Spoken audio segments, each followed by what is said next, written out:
Hello दोस्तों, स्वागत है आपका टारगेट फॉर आईक्यू में। और आज का जो हमारा टॉपिक है वो है इंटरनेशनल मॉनेटरी फंड, जो कि इंटरनेशनल ऑर्गेनाइजेशन है। इस टॉपिक के बारे में हम क्या क्या चीज़ें जानेंगे। सबसे पहले इसका हिस्ट्री क्या है, क्यों ये सेटअप हुआ, कैसे ये एवोल्यूशन हुआ, क्या क्या इसके फंक्शंस रहे, क्या रोल इसने इम्पोर्टेंट रोल आईएमएफ ने अभी तक निभाया है। उसके बाद क्या क्या स्ट्रक्चर्स है, स्पेशल ड्राइंग राइट्स जो होता है वो एग्जाम में जो कि पूछा जाता है बहुत शॉर्ट में ऑल दो, बट एक बेसिक नॉलेज होनी चाहिए स्पेशल ड्राइंग राइट क्या होता है। तो ये सारी चीज़ें हम लोग देखेंगे, तो इस वीडियो को लास्ट तक देखें।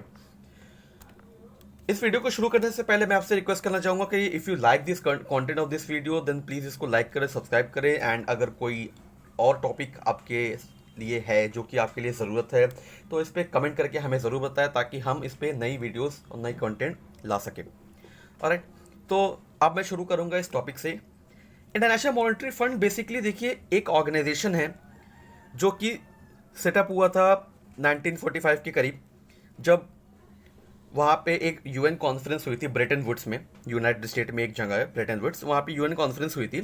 देन वहाँ पे ये डिसाइड किया गया कि हमें एक फंड सेटअप करना पड़ेगा। अब सबसे पहली बात जो डिफ्रेंशिएशन के लिए है, आईएमएफ जो है वो एक बैंक नहीं है, आईएमएफ एक फंड है और वर्ल्ड बैंक बैंक है। ठीक है, तो इसका डिफ्रेंशिएशन, क्योंकि बहुत लोग आईएमएफ को भी बैंक समझने लगते हैं। हालांकि जब ये कॉन्फ्रेंस यूएन ब्रेटन वुड्स में हुआ तो 44 कंट्रीज ने डिसाइड किया कि हमें इकोनॉमिक कॉपरेशन के लिए एक इंस्टीट्यूशन सेटअप करना पड़ेगा। अब ये इकोनॉमिक कॉपरेशन की बात आई कहाँ से, क्या हुआ कि 1930 में जब अमेरिका का स्टॉक मार्केट क्रैश हुआ तो इसका इफेक्ट जो है वो दुनिया के सारे स्टॉक मार्केट पे पड़ा। हर जगह मार्केट क्रैश हुई, जितने भी कंट्रीज के साथ अमेरिका ट्रेड करता था हर जगह इसका इफेक्ट पड़ा। अब इसके एज अ रिजल्ट क्या हुआ कि जो जीडीपी थी हर कंट्रीज की वो लगभग आप मान लीजिए कि 15% तक वो कम हुई। उसके बाद जो एम्प्लॉयमेंट रेट था वो 600% तक गिरा था। और उसके साथ काफ़ी ह्यू एंड क्राई मचा था, काफ़ी लोगों की नौकरी जा रही थी एंड सारी चीज़ें काफ़ी ख़राब थी। और कंट्री का जो इकोनॉमिक प्रोसेस था वो एकदम स्लो डाउन हो गया था। और उसकी वजह से क्या हुआ कि कॉम्पिटिटिव डिवैल्यूएशन हुआ। अब कॉम्पिटिटिव डिवैल्यूएशन मतलब क्या होता है, कंट्रीज जो है अपनी करेंसी की वैल्यूज इतनी घटाने लग गई कि कंट्रीज के बीच में कॉम्पिटिशन एक तो बढ़ गया कि हर कंट्री अपने करेंसी की प्राइस बढ़ा घटा रही है, तो उससे कंपनी एक तो कंट्री को लॉस होने लगा, दूसरी कंट्रीज का जो प्रोडक्शन था वो उनको बहुत ज़्यादा गिर गया और डिमांड काफ़ी ज़्यादा बढ़ गई। तो इस चीज़ को बचने के लिए, इस चीज़ से बचने के लिए कंट्रीज़ ने 44 जो कंट्रीज़ थे उन्होंने एक डिसाइड किया कि हमें एक फ़ंड इस्टेब्लिश करना पड़ेगा। ठीक है, तो वहाँ से आईएमएफ का इवोल्यूशन हुआ। नाउ आईएमएफ की मेंबरशिप के लिए आईबीआरडी मतलब कि international bank for reconstruction development की मेंबरशिप होना ज़रूरी है। अब हम बात करते हैं आईएमएफ के बारे में। आईएमएफ जैसा कि मैं बता चुका हूँ आपको, ब्रेटन वुड्स में एक कॉन्फ्रेंस जो हुई थी वहाँ पर ब्रेटन वुड अग्रीमेंट साइन किया गया था, उसके बेसिस पे इसको सेटअप किया गया। और आईएमएफ वर्ल्ड बैंक को, चूंकि दोनों का इवोल्यूशन उसी टाइम पे हुआ था, इसलिए आईएमएफ वर्ल्ड बैंक को ब्रेटन वुड सिस्टर्स भी बोलते हैं। अरे, तो क्या हुआ कि इनिशियली आईएमएफ ने डिसाइड किया कि हमें एक कन्वर्टेबल करेंसी हमें डिसाइड करनी पड़ेगी, ताकि एक एक फिक्स यूनिट डिसाइड करनी पड़ेगी जिसमें हम ट्रेड कर सके, जैसे कि अभी डॉलर में होता है। तो इनिशियली क्या हुआ कि आईएमएफ ने डिसाइड किया कि हर कंट्री के पास जितने भी गोल्ड हैं उसको हम यूएस डॉलर में कन्वर्ट करेंगे। अब यूएस डॉलर में कैसे कन्वर्ट करेंगे, गोल्ड को जो था उसको कन्वर्ट करेंगे। 1 आउंस गोल्ड जो होता है, आउंस एक यूनिट होती है, अगर ग्राम में कन्वर्ट करें उसको 28.35 के करीब आएगी। तो 1 आउंस गोल्ड को $35 में कन्वर्ट करेंगे। इसी तरह जो हर कंट्री के पास जितनी गोल्ड थे उसको डॉलर में कन्वर्ट किया गया, ताकि पहले पता चल सके कि हर कंट्री के पास कितना अमाउंट है और कैसे कैसे इसमें ट्रेड करना है। अब ये जो सिस्टम था वो एक्चुअली फेल हो गया 1971 में। ब्रेटन वुड सिस्टम जो था ये गोल्ड वाला वो फेल हो गया। तो आईएमएफ ने फिर डिसाइड किया कि अब हम फ्लोटिंग एक्सचेंज रेट रखेंगे। कि फ्लोटिंग एक्सचेंज रेट का मतलब होता है कि मार्केट खुद जो है वो यूएस डॉलर, आज के समय में यूएस डॉलर की कीमत क्या है किसी पर्टिकुलर करेंसी में, वो मार्केट खुद डिसाइड करेगी। ठीक है, तो फ्लोटिंग एक्सचेंज रेट जो है वो आया, जो कि अब फ्लोटिंग एक्सचेंज रेट तो हर दिन बदलता रहता है। और मार्केट जो फोर्सेस है वो डिटरमाइन करेंगे, जैसे मैं बता चुका, करेंसी वैल्यू को। ठीक है, अब इसके आगे क्या हुआ कि 1973 के करीब एक ऑयल क्राइसिस शुरू हुआ। ऑयल क्राइसिस मतलब क्या है कि आईएमएफ को ये अंदाज़ा हुआ कि जो ऑयल इंपोर्टिंग कंट्री है, जो ऑयल खरीदती हैं और डेवलपिंग कंट्री है, उनका जो डेप्ट है, जो कर्ज है, वो 150% तक बढ़ गया है। इस 1977 के करीब तक। और इसकी वजह से जो फ्लोटिंग एक्सचेंज में डिसाइड करने में जो ऐसा है फ्लक्चुएशन काफ़ी हो रही है। तो आईएमएफ ने फिर एक प्रोग्राम शुरू किया ऑयल फैसिलिटी के नाम से। इसके अकॉर्डिंग जो ऑयल, जो कंट्रीज जो ऑयल बेचती थी, उन्होंने अपने फंड डोनेट किया, कुछ लोन एज अ लोन के तरीके से आप मान लीजिए, ताकि जो कंट्रीज जिनके पास फंड खत्म हो गए वो अपनी इकनॉमी को संभाल सके और मेन स्ट्रीम में आ सके। उसके बाद यही सेम रोल आईएमएफ ने 1997 में भी निभाया, जब ईस्ट एशियन कंट्रीज के पास वहाँ पे प्रॉब्लम हो गई। जो ईस्ट एशियन कंट्रीज थे, आप मान लीजिए थाईलैंड, इंडोनेशिया, कोरिया, तो उस टाइम पे भी आईएमएफ ने बेल आउट पैकेज, जो कि एक रेस्क्यू पैकेज बोलते हैं, कि एक लोन टाइप का देते हैं कंट्रीज को जहाँ पर इकोनॉमी की प्रॉब्लम हो गई, तो उनको लोन दिया गया ताकि वो अपने जो प्रॉब्लम्स है, उनको जो रिफॉर्म्स है, उनको अपने फंड्स के अकॉर्डिंग वो मैनेज करके एक वापस से नॉर्मल सिचुएशन में आ पाए। ठीक है। देन उसके बाद ग्लोबल फाइनेंशियल क्राइसिस जब 2008 का हुआ, ये ग्लोबल फाइनेंशियल क्राइसिस जो 2008 का हुआ था, ये ध्यान दीजिए कि ग्रेट इकोनॉमिक डिप्रेशन जैसा नहीं था, क्योंकि ग्रेट इकोनॉमिक डिप्रेशन में लगभग आप मान लीजिए 15% तक जीडीपी इफेक्ट हुई थी, लेकिन ग्रेट ग्लोबल इकोनॉमिक क्राइसिस में सिर्फ 1% जीडीपी अफेक्ट हुआ था। हालांकि इसका इफेक्ट काफ़ी था, बट इतना सीवियर नहीं था जितना कि 1930 था। उसके बाद वहाँ पे भी आईएमएफ ने जो मेजर इनिशिएटिव लिए, सर्विलांस अपना देखे, हर कंट्रीज़ के जो इकोनॉमिक और फिजिकल पॉलिसीज़ थे उनको एनालाइज किया, उनको रिवैम्प करने के लिए इनिशिएटिव्स लिए, और उनको हर कंट्रीज़ को जो है सजेशन दिया कि आप इन सब चीज़ों को ऐसे करिए ताकि आपकी जो इकोनॉमी है वो वापस से नॉर्मल हो सके। तो ये सब हुआ, उन्होंने फाइनेंशियल और जो रिस्क सिस्टम थे उनको एनालिसिस करके उनको हर कंट्रीज़ को सजेशन दिए। अब आईएमएफ के बारे में कुछ इंपॉर्टेंट इंफॉर्मेशन जो कि आपके जानना जरूरी है एग्जाम पर्सपेक्टिव से। सबसे पहले, it is organization of 190 member countries में 190 मेंबर कंट्रीज है, जैसा कि आईएमएफ की वेबसाइट के पे दिया हुआ है। अब हर कंट्री को वोटिंग राइट जो होता है वो दिया जाता है, लेकिन वोटिंग राइट उस अकॉर्डिंग दिया जाता है जिस कंट्री का फाइनेंशियल इंपॉर्टेंस जितना ज़्यादा होता है। क्या होता है कि हर कंट्री जो है वो आईएमएफ में कुछ फंड डोनेट करती है, और जितना ज़्यादा फंड डोनेट करती है उतना उसको वोटिंग राइट मिलता है, उसको इंटरेस्ट मिलता है। तो एग्जाम कॉम्पिटिशन एग्जाम के पर्सपेक्टिव से आपका जानना जरूरी है कि यूएस का 17% फंड इसमें डोनेटेड है, तो ऑब्वियसली यूएस को सबसे ज़्यादा वोटिंग राइट मिलेंगे। ठीक है। तो जैसे कि थर्ड लाइन लिखा पावरफुल कंट्रीज है मोस्ट वोटिंग राइट, तो पावरफुल कंट्रीज को जैसे कि यूएस को ज़्यादा वोटिंग राइट मिले, और हर कंट्री को जितना फंड होता है उतना उनको इंटरेस्ट मिलता है, उतना ज़्यादा उनको वोटिंग राइट्स मिलते हैं। देन मेंबरशिप, जब आपको बता चुका हो कि आईएमएफ की मेंबरशिप के लिए आईबीआरडी में मेंबरशिप होना बहुत ज़रूरी है। आईबीआरडी फॉर्म है international bank for reconstruction and development. IMF का हेडक्वार्टर है वॉशिंगटन डीसी में, ये याद रखिएगा, ये एग्जाम में पूछा जा सकता है।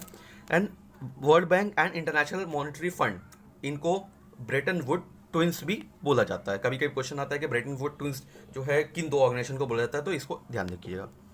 अब इसका फंक्शन क्या होता है ये हम देखते हैं। सबसे पहले इसका फंक्शन होता है कि फाइनेंशियल असिस्टेंस प्रोवाइड किया जाए मेंबर कंट्रीज़ को। ठीक है। ताकि जो उसकी बैलेंस ऑफ पेमेंट प्रॉब्लम आ रही है, आईएमएफ उनको पैसा देता है ताकि जो इंटरनेशनल उनका रिजर्व है अपनी करेंसी को स्टेबल कर सके और अपनी इकोनॉमिक ग्रोथ को स्टेबल कर सके। देन सेकेंड आता है कि monetary financial policies of member country. जो भी अलग मेंबर कंट्रीज़ हैं, हर एक कंट्री की जो इकोनॉमिक पॉलिसीज़ है उनको ये ऑब्जर्व करते हैं ताकि उनमें आगे जाकर कुछ प्रॉब्लम ना हो, अगर कुछ सजेशन की ज़रूरत पड़ती है तो वो वहाँ पे सजेशन देते हैं। देन टेक्निकल असिस्टेंट प्रोवाइड करना ताकि कैपेसिटी डेवलपमेंट हो सके। अलग अलग जो ऑफिशियल्स है उनको कोई ट्रेनिंग है, कोई गाइडेंस है, ये सब सारी चीज़ें प्रोवाइड की जाए ताकि उनका जो इकोनॉमिक बेसिकली जो इकोनॉमी है वो स्टेबल रह सके, ताकि क्योंकि यही एक ऑब्जेक्टिव है कि दुनिया में जो इकोनॉमी है सारे कंट्रीज़ का वो एक स्टेबल पोजीशन में रहे, आराम से फंक्शनिंग करता रहे, तो वही इनका ऑब्जेक्टिव है। और एक और चीज़ जो कि इंपॉर्टेंट एग्जाम पर्सपेक्टिव से वो ये कि कई बार ये पूछा जाता है, वर्ल्ड इकोनॉमिक आउटलुक एक रिपोर्ट है जो कि कंट्रीज़ वर्ल्ड में अलग अलग कंट्रीज़ के जीडीपी पे एक रिपोर्ट बनाती है कि कौन सी कंट्री कितना ग्रोथ कर रही है, कितना फॉल आउट कर रही है, तो ये रिपोर्ट जो है आईएमएफ बनाता है। ठीक है, तो ये आप याद रखिएगा। देन अब स्ट्रक्चर क्या है आईएमएफ का, ये जानते हैं कि आईएमएफ का जो स्ट्रक्चर है उसमें बोर्ड ऑफ गवर्नर्स होते हैं। हर सबसे पहले कि जो बोर्ड ऑफ गवर्नर्स होते हैं वो 2 मेंबर, हर कंट्री 2 मेंबर अपॉइंट होते हैं। एक होता है कि ऑल्टरनेट गवर्नर होता है और एक मेन गवर्नर होता है, तो हर कंट्री से 2 गवर्नर अपॉइंट होते हैं। अब इनका काम क्या होता है, ये सबसे पहले तो एग्जीक्यूटिव डायरेक्टर्स आके मैं बात करूंगा, एग्जीक्यूटिव डायरेक्टर को अपॉइंट करने में इनका रोल होता है। देन जो आर्टिकल्स ऑफ अग्रीमेंट और बाई लॉज जो है आईएमएफ के, उसमें अमेंडमेंट के लिए डिस्कशन करते हैं। देन बोर्ड ऑफ गवर्नर्स, इन बोर्ड ऑफ गवर्नर्स को एडवाइस 2 मिनिस्ट्रियल कमेटी करती है। एक है international monetary and financial committee IMF FC, and दूसरी है डेवलपमेंट कमेटी। ठीक है, तो अब मिनिस्ट्रियल कमेटी क्या है? बेसिकली जो दो कमेटी मैंने आपको बताया कि उसमें पहली जो है इंटरनेशनल मॉनेटरी या फाइनेंशियल कमेटी, इसमें 24 मेंबर्स होते हैं और ये मैनेजमेंट के बारे में डिस्कस करते हैं, इंटरनेशनल मॉनेटरी सिस्टम का क्या मैनेजमेंट होना चाहिए, और आर्टिकल्स ऑफ एग्रीमेंट में अगर कुछ अमेंडमेंट है तो ये भी डिस्कस करने का काम होता है, और कोई भी कॉमन कंसर्न जो कि इस समय अलग अलग कंट्रीज़ में इकोनॉमी को कोई चीज़ अगर कोई प्रॉब्लम अफेक्ट कर रही है तो उसके बारे में भी ये डिस्कशन करते हैं। देन आते हैं development committee. Development committee basically 25 members होते हैं बोर्ड ऑफ गवर्नर्स से, वो कंप्राइजिंग होते हैं कि IMF के भी होते हैं, वर्ल्ड बैंक से भी होते हैं।